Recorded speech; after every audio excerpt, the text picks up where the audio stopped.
আবু বকর সিদ্দিক রাদিয়াল্লাহু আনহু ছোটখাটো মানুষ? গোটা পৃথিবীর সমস্ত নবী রাসূলদের পরে যার প্লেস, যিনি বারবার দুনিয়াতে দাঁড়িয়ে জান্নাতের গ্যারান্টি পেয়েছেন। নবীজি বারবার বলেছেন, যদি জান্নাতি দেখতে চাও তাকে দেখো। আল্লাহু আকবার। উনি নিজের জিহ্বাকে এভাবে গোড়া থেকে ধরে রাখতেন। কি করতেন? জিহ্বাকে বের করে এইভাবে হাত দিয়ে জিহ্বা ধরে রাখতেন। একবার ওমর ফারুক আজম রাদিয়াল্লাহু তাআলা বলছেন, কিরে আপনি জিহ্বাকে ছিঁড়ে ফেলবেন নাকি? বলে, ওমর, আমার ভয় হয় যে কোন সময় আমি আল্লাহ রসুলের ইচ্ছার বাইরে একটা শব্দ বলে ফেলি।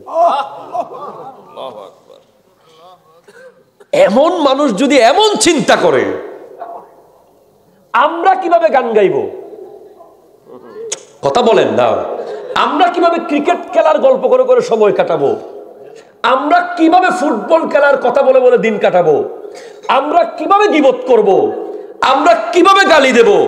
আমাদের এই জবান তো আল্লাহ দিয়েছেন তিলাওয়াতুল কোরআন আর দরুদে মুস্তাফার জন্য। আমাদের দেখা, আমাদের চোখ আর আপনাদের চোখ অনেক বেশ কম। আমরা আমাদের চোখ দিয়ে দেখতেছিলাম যে গোটা যুব সমাজকে জাহান্নামের গেটে নিয়ে যাওয়া হচ্ছে। কথা বলেন। আপনি গ্রামের ভিতরে, আপনার গ্রামের ভিতরে পাহাড়ের গহীনে ঢুকে গেলেও সেখান থেকে আপনাকে ইহুদি ঈসাই জালেমরা আপনাকে বের করে ফেলতেছে।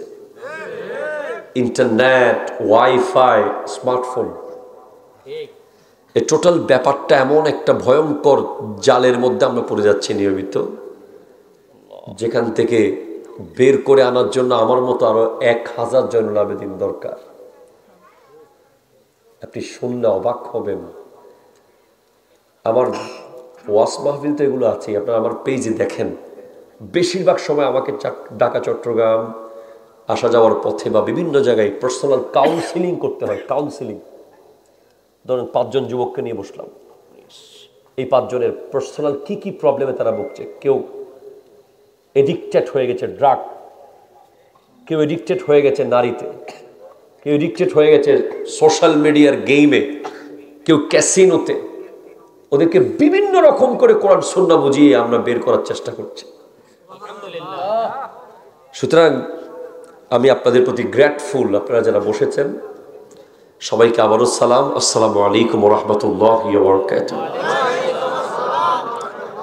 এবং আমার মিডিয়ার ভাইরা, আগামী আধা ঘন্টা আপনারা কিছু নিতে পারবেন না, কারণ যে আলোচনাটা আপনারা নিয়েছেন ওটা যদি এখানে কিছু না বলি, একদম লেটেস্ট ইম্পর্টেন্ট, মাত্র আজকে আবিষ্কার, এটা আজকে বলতে হবে এখানে। একদম মনে হচ্ছে আপনারা ওই আলোচনার জন্য বসে আছেন। আলহামদুলিল্লাহ, দরকার। শোনেন, আল্লাহ তাআলা আমাকে তৌফিক দান করুক, আমিন। তাড়াহুড়া নাই তো আপনাদের? আধা ঘন্টা পর আপনাদের জন্য নতুন কিছু দেব, আমি বলে দেব ইনশাআল্লাহ। সূরা আরাফ রব্বুল আলামিন ইরশাদ করছেন, ওয়ালাকাদ যারা'না লিজাহান্নামা কাসীরাম মিনাল জিন্নি ওয়াল ইনস। আল্লাহ তাআলা জাহান্নামকে ফিল আপ করবেন। কি করবেন? ফুলফিল করবেন কিছু মানুষ আর কিছু জিন দিয়ে। কিছু মানুষ আর কিছু জিন দেওয়ার মাধ্যমে আল্লাহ তাআলা জাহান্নামকে ফুলফিল করবেন। আল্লাহ আল্লাহ আল্লাহ। লাহুম কুলুবুন লা ইয়াফকাহুন, যাদের কাছে কলব থাকবে কিন্তু উপলব্ধি থাকবে না। কলব আছে না নাই? আমাদের সবার কাছে কলব আছে না নাই? আছে। কিছু কলব ছিদ্র হয়ে গেছে। কি হয়ে গেছে? আর কিছু কলব বরাবর আছে। এই যে এই পানির বোতলে যদি ছিদ্র থাকে, পানি এখানে থাকবে না। আর ছিদ্র নাই বলে পানিগুলো ভিতরে আছে।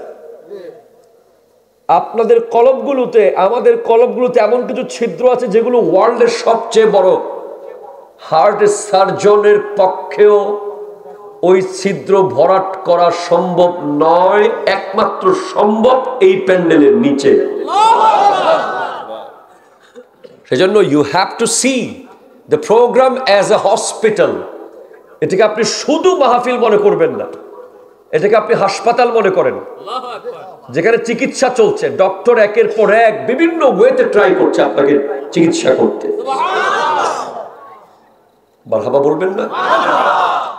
এজন্য শায়ের বলে, তুম আপনা দামন বিছা কে মাঙ্গো, হুজুর দেंगे जरूर देंगे, दिलों को खाचा बना के मांगो। তুমি নবীজির কাছে চাচ্ছ, পাচ্ছ না। আল্লাহর কাছে চাচ্ছ, পাচ্ছ না। ওলির দরবারে যাচ্ছ, পাচ্ছ না, কারণ তোমার খাঁচা তো ফুটা। তোমাকে দিচ্ছে ঠিক, কিন্তু খাঁচাই থাকতেছে না। দেওয়া হচ্ছে, বাট তোমার খাঁচায় ছিদ্র থাকার কারণে জিনিসগুলো থাকতেছে না। সেজন্য খাঁচাগুলো নাড়তে হবে, নাড়তে হবে, ভরাট করতে হবে। ছিদ্রগুলো কি? আমাদের কলবগুলোতে আমরা এখন যদি দেখতাম, ওরকম পাওয়ারফুল চোখ থাকতো, আমরা নিশ্চিত দেখতে পেতাম আমাদের কলবগুলোতে প্রধান এবং সবচেয়ে বড় ছিদ্র হলো হিংসা। ঠিক কিনা কথা বলো? হাসদ। আপনার দিলে জর্রা পরিমাণ হিংসা আছে, আপনার কলবে ছিদ্র আছে। যার কাছে হিংসা থাকবে সে আরো দুইটা বিষয়কে ইনভাইট করে। এগুলো ইম্পর্টেন্ট ছিল, নতুন ছিল। ক্যান্সার হয়ে গেলে চুল পড়ে যায়, কিডনি চলে যায়, লিভার খারাপ হয়ে যায়। আর হিংসা যার কাছে থাকবে, হিংসা লোভকে ইনভাইট করে। কাকে? লোভ। লোভকে ডাকে। লোভ আর হিংসা যখন এক জায়গায় হয়, তখন অহংকারকে ডাকে। এভাবেই কলবগুলো নষ্ট হয়ে যায়। আপনি অবাক হবেন, আজকের দিনের যুব সমাজ যে ভয়ঙ্কর এক জায়গায় পৌঁছে গেছে। আপনি দেখেন, আমাদের চোখের সামনে ওই ঢাকার বেইলি রোডে 5 জন মানুষ আগামীকাল ইতালি চলে যাবে, গ্রিন কার্ড পেয়ে গেছে। এমন দৃশ্য নিউজে দেখাচ্ছে, এমন দৃশ্য সোশ্যাল মিডিয়ার পাতায় পাতায়। এর ভিতরেও ভারত থেকে গায়ক এনে গান কনসার্ট করছি আমরা, তারা। নাউজুবিল্লাহ জোরে বলবেন না? তাহলে বুঝতে পারেন কলবগুলো কেমন হয়ে গেছে। কলবগুলোর পরিস্থিতি কি? যেই কলবগুলোর মধ্যে বেইলি রোডের আগুন দেখার পরেও কনসার্ট বন্ধ করা যায় নাই। অন্তত এতটুকু বলতে পারতো, ভাই আগুন লেগেছে, আজকে আর কনসার্টটা না করি। কথা বল না, ঠিক কিনা বলেন না? আজকে অন্তত গানের অনুষ্ঠানটা না করি, যে আমার ভাইয়েরা পুড়তেছে, আমার বোনেরা জ্বলতেছে। এর পরেও আমরা গানের অনুষ্ঠান করেছি আমাদের দেশের মানুষ, ঠিক কিনা বলেন না? ওখানে আবার তালিও মেরেছেন, ওখানে আবার হাসতেছেন, ওখানে আবার এনজয় করছেন। তার মানে কি বোঝা গেছে? ওই যে আল্লাহ যে সমস্ত মানুষ দিয়ে জাহান্নামকে ফিল আপ করবে, তারাই ওরা, ঠিক কিনা বলেন না?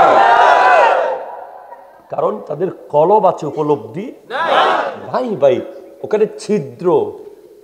আর যে সমস্ত জায়গা ছিদ্রবিহীন আছে, ওগুলো দাগ দাগ হয়ে গেছে।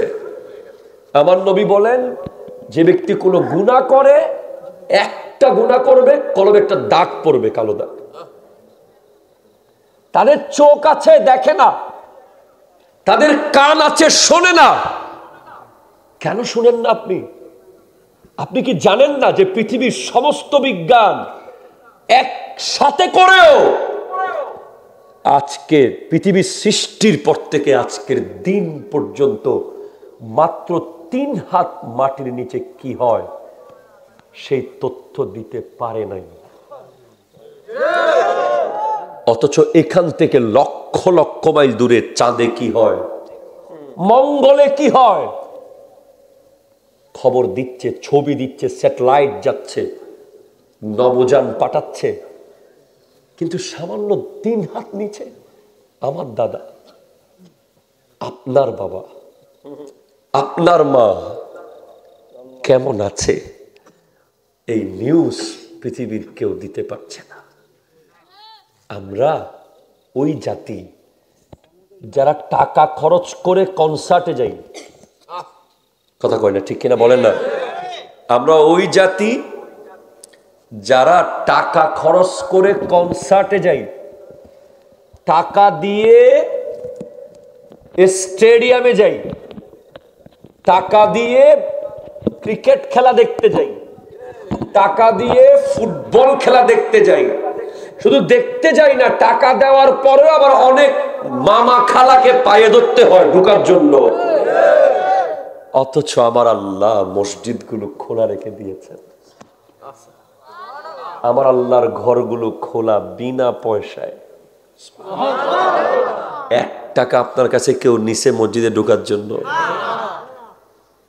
আপনি সেখানে যান না, টাকা দিয়ে আপনি জাহান্নাম কিনি আমরা, আর বিনা পয়সায় জান্নাত কিনতে রাজি না। তো করব কি হুজুর? সব তো দুঃখ বুঝাইলেন, করণীয় কি?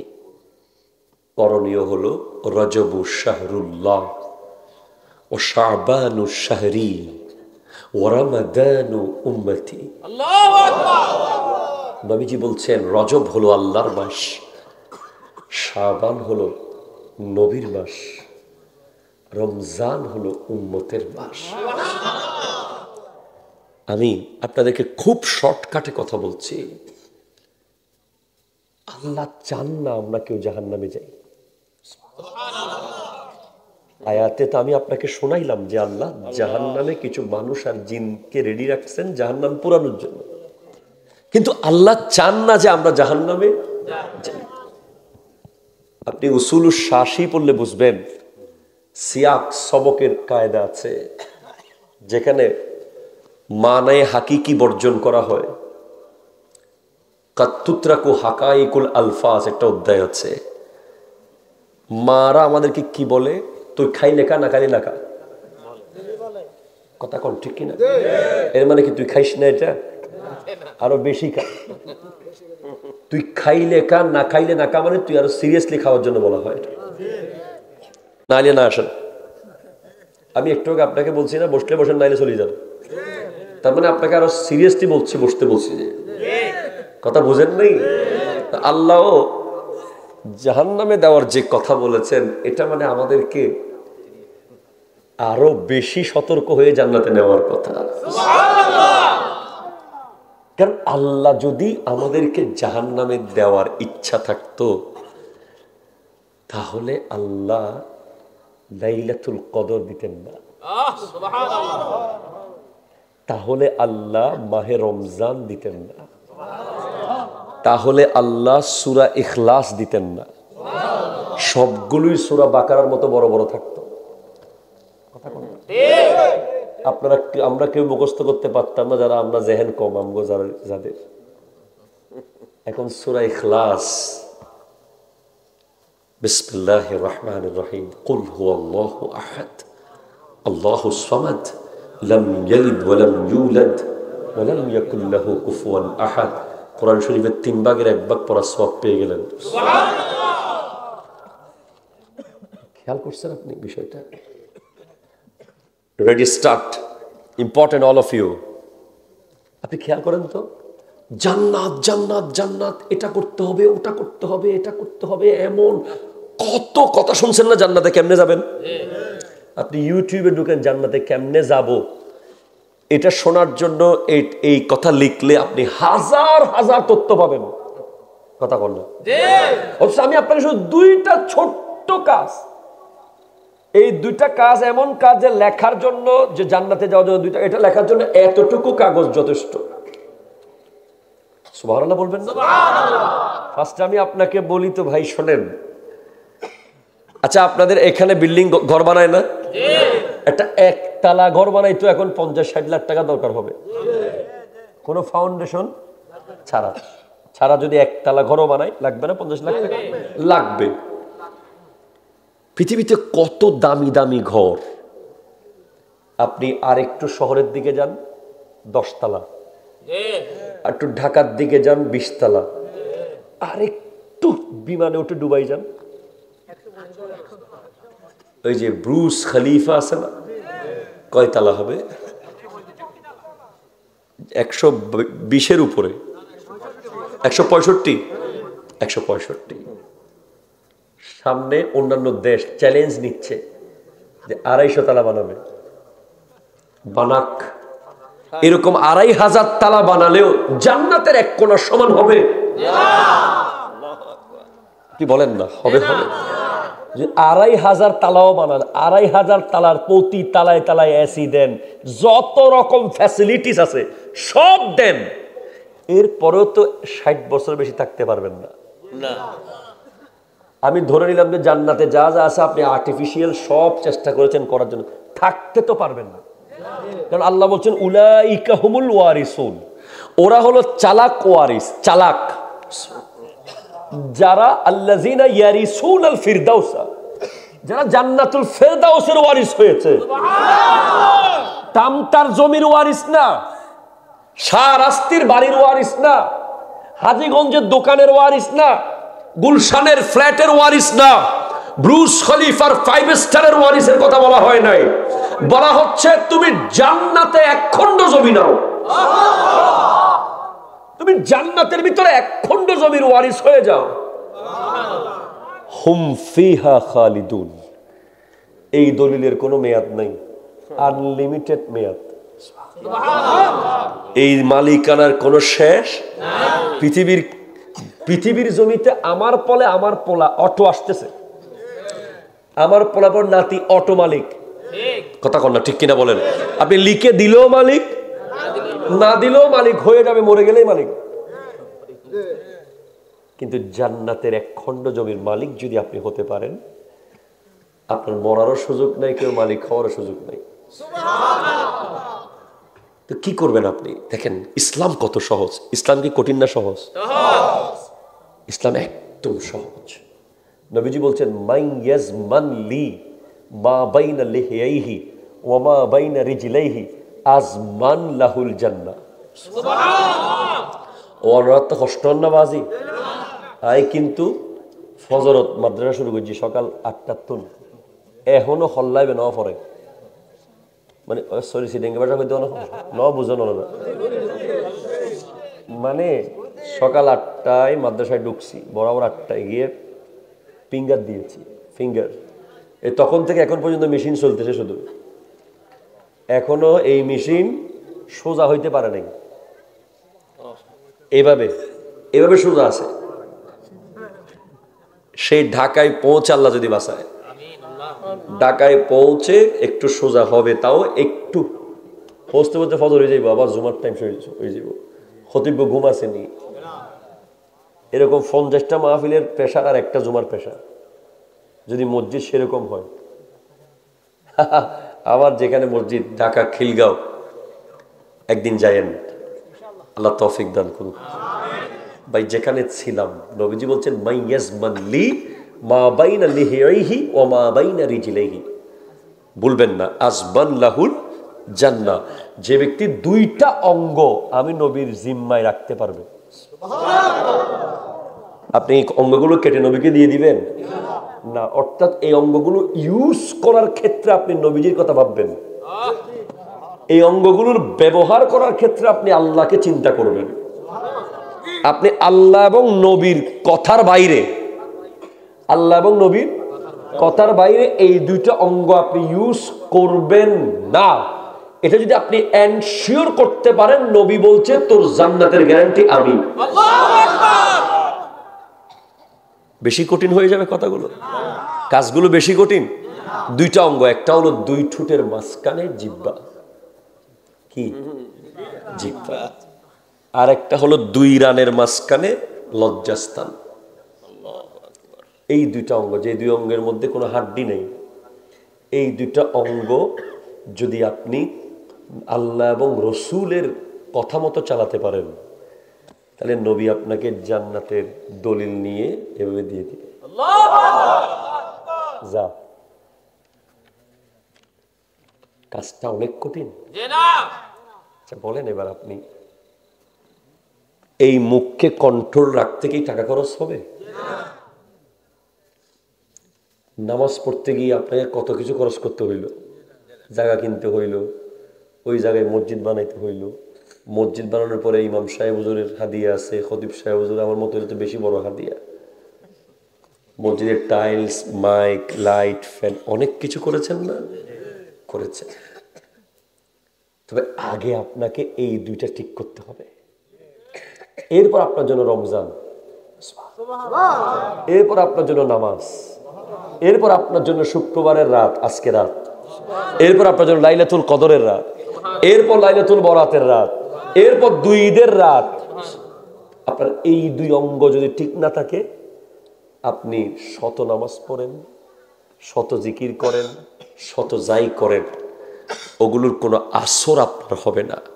তাহলে মাহে রমজানের আসার আগে আমি একটু জানতে চাই, আমরা এই মাহফিলটা কি একদিনে হয়ে গেছে? প্রস্তুতি নিতে হয়েছে না? হুজুর দাওয়াত দিতে হয়েছে, মাইক ঠিক করতে হয়েছে, ডেকোরেশন ঠিক করতে হয়েছে, সব করার পরে মাহফিল আজকে, ঠিক কিনা বলেন? তো মাহে রমজান আসছে না? আসছে। আমরা কি কোনো প্রস্তুতি নিছি? নিছে একদল, আমার দেশে কেউ কেউ প্রস্তুতি নিছে। তো একদল প্রস্তুতি নিছে, তেলের বোতল সব ঢুকাই রাখছে সিন্ডিকেটে, রমজানের প্রস্তুতি। কথা কনা ঠিক কিনা? আর একদল চিনির বস্তাগুলো সব মাটির তলে ঢুকাই রাখছে, রমজানের প্রস্তুতি। আর একদল প্রস্তুতি নিয়ে সোনা বুটের বস্তা যা আছে সব সব গোডাউনে স্টক করে রাখি দিছে, রমজানের প্রস্তুতি। আছে না নাই? আর একদল প্রস্তুতি নিচ্ছে মাহে রমজানে ঈদ উপলক্ষে 7 দিন ব্যাপী রকমারি অনুষ্ঠান, জায়েদ খান ভাইয়ার, নাউজুবিল্লাহ বলবেন না? আবার আমরা যারা আছি, আমরা প্রস্তুতি নিচ্ছি রমজানকে হুরুস্থুল খালি খানা আনতেছি বাসায়, মনে হচ্ছে আপনি জীবনে খাই নাই, আমরা দোকানে খানা শর্ট পড়ে যাইতেছে, ঠিক কিনা বলেন? অথচ রমজানের আসল প্রস্তুতি কি?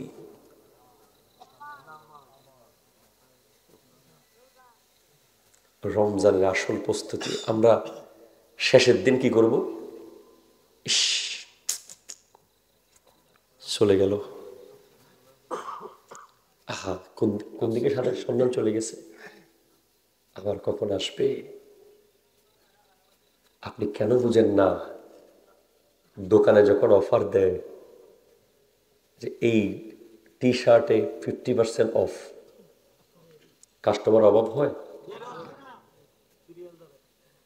এই পাঞ্জাবিতে 80% অফ অমুক ব্র্যান্ডের, 10 মিনিটে প্রোডাক্ট শেষ, ঠিক কিনা বলেন?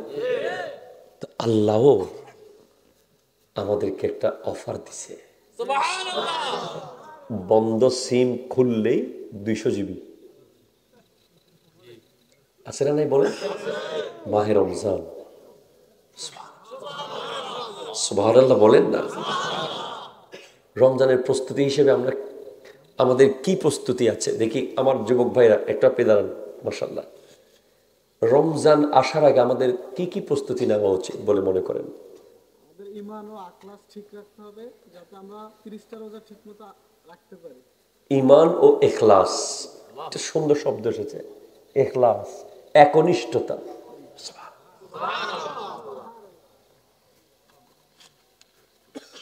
কি হতে পারে আমাদের প্রিপারেশন? সোনাবুটের বস্তা স্টক করে রাখা, আপনার দৃষ্টিতে কি হতে পারে?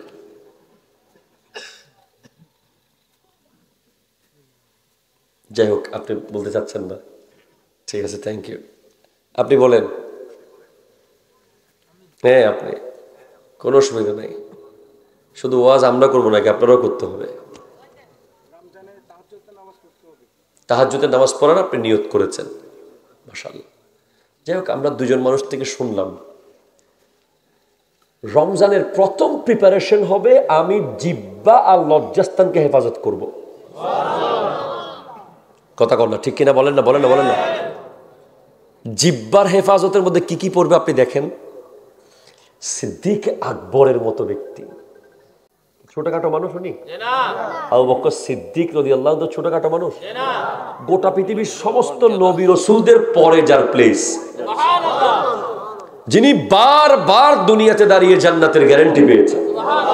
নবীজি বারবার বলেছেন, যদি জান্নাতি দেখতে চাও তাকে দেখো। উনি নিজের জিহ্বাকে এভাবে গোড়া থেকে ধরে রাখতেন। কি করতেন? জিহ্বাকে বের করে এইভাবে হাত দিয়ে জিহ্বা ধরে রাখতেন। একবার ওমর ফারুক আজম রাদিয়াল্লাহু তাআলা বলছেন, কিরে আপনি জিহ্বাকে ছিঁড়ে ফেলবেন নাকি? বলে, ওমর, আমার ভয় হয় যে কোন সময় আমি আল্লাহ রসুলের ইচ্ছার বাইরে একটা শব্দ বলে ফেলি। এমন মানুষ যদি এমন চিন্তা করে, আমরা কিভাবে গান গাইব? কথা বলেন না। আমরা কিভাবে ক্রিকেট খেলার গল্প করে করে সময় কাটাবো? আমরা কিভাবে ফুটবল খেলার কথা বলে বলে দিন কাটাবো? আমরা কিভাবে গীবত করব? আমরা কিভাবে গালি দেব? আমাদের এই জবান তো আল্লাহ দিয়েছেন তিলাওয়াতুল কোরআন আর দরুদে মুস্তাফার জন্য। আপনি জিহ্বাকে হেফাজত করেন, মনে থাকবে। আপনি শপথ করেন আজকের মাহফিলে যে 30 দিন, রমজান মাসে 30 দিন আপনার জিহ্বাটা একটা শব্দ কোরআন সুন্নাহর বাইরে আওয়াজ করতে নড়বে না। পারবেন? ইনশাআল্লাহ বলেন না ভাই? কে কে পারবেন? একটু হাত দেখান। আল্লাহ কবুল করুন। চেষ্টা করবেন বলেছেন মুরব্বী। আল্লাহওয়ালা মানুষ। খুব কঠিন জিহ্বাকে কন্ট্রোল রাখা। এটা জিহাদের চেয়ে, এটা বদরের মাঠের চেয়ে কঠিন। পারবো না, আল্লাহ যদি সাহায্য করে। খুব কঠিন কাজ। প্রতি সেকেন্ডে আপনাকে কাজ চিন্তা করতে হবে যে এই জিহ্বা কি বলতেছিস, তুই কি বলতেছিস এখন। প্রয়োজনে রশি বেঁধে রাখবেন জিহ্বায়। 1, 2 লজ্জাস্থান। কি বলেছি?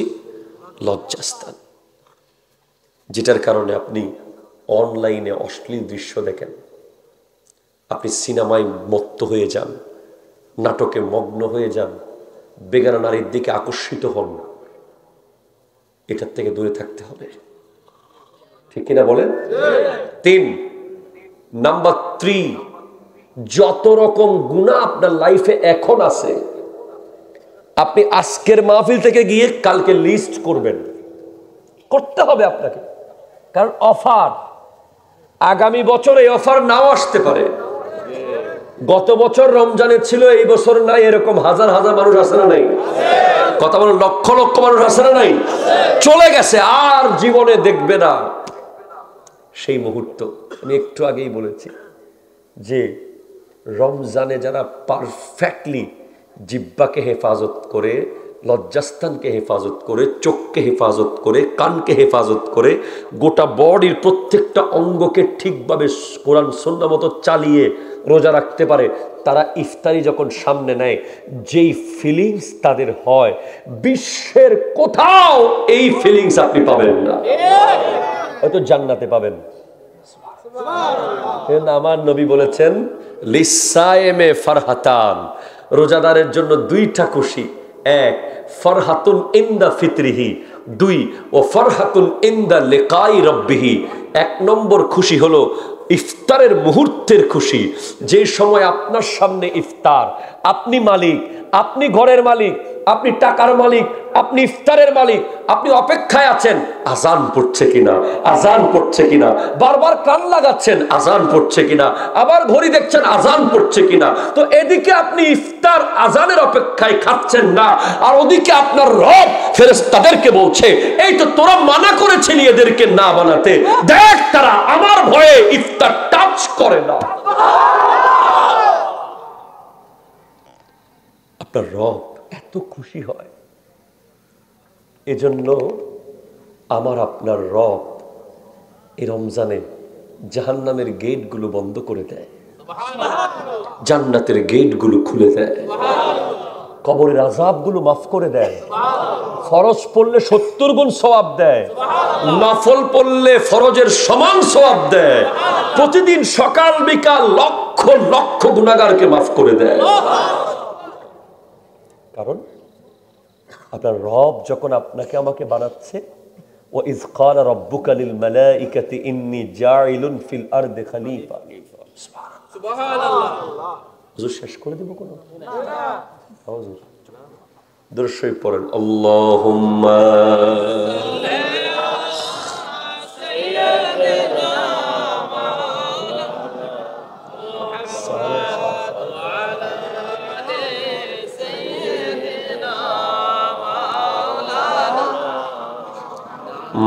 مولاي صل وسلم دائما أبدا على حبيبك خير الخلق كلهم مولاي صل وسلم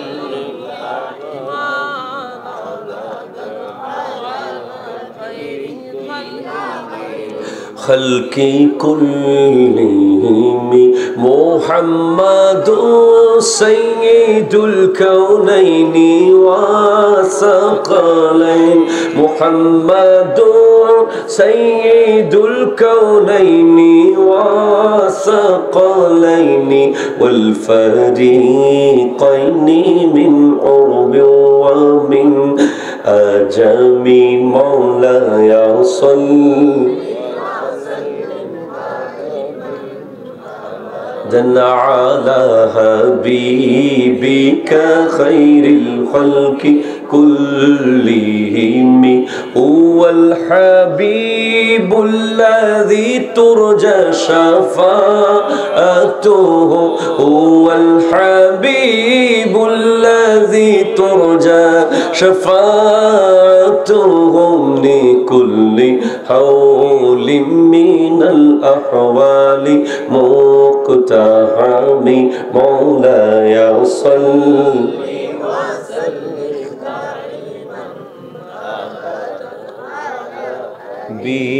بك خير الخلق كلهم شهر کا وقت تا معصوم گلیاں مسکراتی تھی ہوائیں خیر مختم کے ترانے گنگناتی تھی ابھی جبریل بھی اترے نہ تھے کعبے کے منبر سے کہ اتنی میں صدا آئی ہے عبداللہ کے گھر سے مبارک ہو شہ ہر دوسرا تشریف لائے ہیں مبارک ہو محمد مصطفیٰ تشریف لائے ہیں مولاي صل وسلم دائما أبدا على حبيبك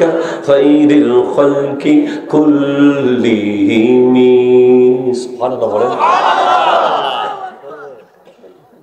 আল্লাহ যখন বানাচ্ছেন ফেরেশতারা বলে বানায়েন না কি বলেছে বানায়েন না أتجعلوا فيها من يفسد فيها ويسفك الدماء ونحن نسبح بحمدك ونقدس لك আমরা যথেষ্ট we are enough আমরা আপনার প্রশংসা করছি পবিত্রতা বর্ণনা করছি এদের দরকার নেই আল্লাহ বলে ইন্নী আ'লামু মা লা তা'লামুন আমি যা জানি তোমরা তা এই বলে আমাদেরকে আল্লাহ বানিয়েছেন আমাদেরকে আল্লাহ ফেরেশতাদের বিপরীতে গিয়ে তাদের বিরুদ্ধে গিয়ে আমি যদি বলি ভাই আমি একটা পানির ব্র্যান্ড বানাবো কাদরি মিনারেল ওয়াটার আপনি বলছেন হুজুর বানাইয়েন না যারা বানাইছে তারা কেউ ভালো করতে পারে নাই হুজুর এক সময় আপনি ভালো পানি আর দিতে পারবেন না আপনাকে একটু অনেক সময় নালার পানি দিয়ে দিতে হবে বোতলে তারপর আমি বানাইলাম এখন আমি যখন পানি সাপ্লাই করছি কেউ বেহুশ হয়ে যাচ্ছে কারো মাথার চুল পড়ে যাচ্ছে কারো চোখ লাল হয়ে যাচ্ছে আপনি অটোমেটিক বলবেন না হুজুর না মানা করেছিলাম না কথা কন না ঠিক কিনা বলেন না যৌক্তিকভাবে আপনি বলতে পারেন যে হুজুর আপনাকে না মানা করেছি এরপরে বানাইলেন আপনি ব্র্যান্ড কেন করলেন অটোমেটিক লজ্জা পেতে হবে আমাকে আল্লাহ যখন আমাদেরকে বানায় ফেরেশতাদের বিপরীতে গিয়ে আমরা যখন অন্যায় করি অটোমেটিক ফেরেশতারা বলার লজিক আছে, যুক্তি আছে। আল্লাহ আপনাকে না মানা করেছি, ঠিক না? বলার যুক্তি আছে কিনা? কিন্তু ফেরেশতারা আল্লাহকে ভয়ে বলতে পারবে এত এত সাহস তাদের নাই। কিন্তু আল্লাহর কষ্ট হয় কিনা, লজিক্যালি কষ্ট হয় কিনা বলেন? এদেরকে বানাতে মানা করেছেন, করেছিল তারা, তারপরে বানিয়েছি, তো এরা করছে কি এখন? আর যখন রমজান চলে আসে, যখন আপনি পানিতে ডুব মেরে পানি খেতে পারেন, বাই চান্স এক ফোঁটা পানি ঢুকে গেলে আপনার টেনশনে, কথা কর না, ঠিক কিনা বলেন না? নাকে পানি দেওয়ার সময় এক ফোঁটা পানি যদি ভিতরে গেছে, মনে হয় ইস কি হল আল্লাহ। নাকের পানি বের করতে চান, মুখ থেকে কুলি করে সব বের করে ফেলতে চান, মানে কার জন্য? জোরে বলেন না, কার জন্য? আল্লাহর জন্য। কথা বলেন, ঠিক কিনা বলেন? তখন আল্লাহ বলে, দেখ তোরা না মানা করেছিলি, দেখ সারাদিন উপোস থেকেছে, বিবির কাছে যায় নাই, টেলিভিশন বন্ধ করে দিয়েছে, মোবাইলে অশ্লীল দৃশ্য এসেছে, রমজানের পবিত্রতার কারণে অফ করে দিয়েছে। আমার এই বান্দা অনেক বড় হোটেল ব্যবসায়ী, রমজান মাসে হোটেলের দরজা বন্ধ করে দিয়েছে। আবার এই বান্দা চাইলে সিন্ডিকেট করে কোটি কোটি টাকার মালিক হতে পারত, রমজানের পবিত্রতার কারণে সেটা করে নাই, ঠিক কিনা বলেন না? আমার এই বান্দা এটা করতে পারতো, ওটা করতে পারতো, ওটা করতে পারতো।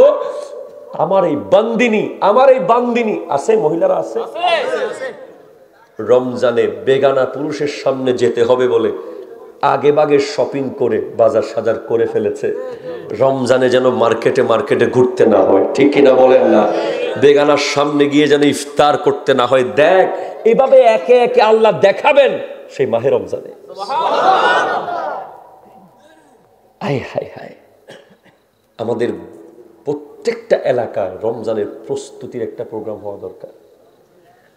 কারণ আমরা জাস্ট আসে চলে যাই, হারিয়ে ফেলি আর আফসোস করি কি চলে গেল। আমার নবী মিম্বরে উঠছেন 1 2 3 কদম, আমিন আমিন আমিন বলে। সাহাবায়ে কেরাম জিজ্ঞেস করছেন কেন আমিন বলেছেন?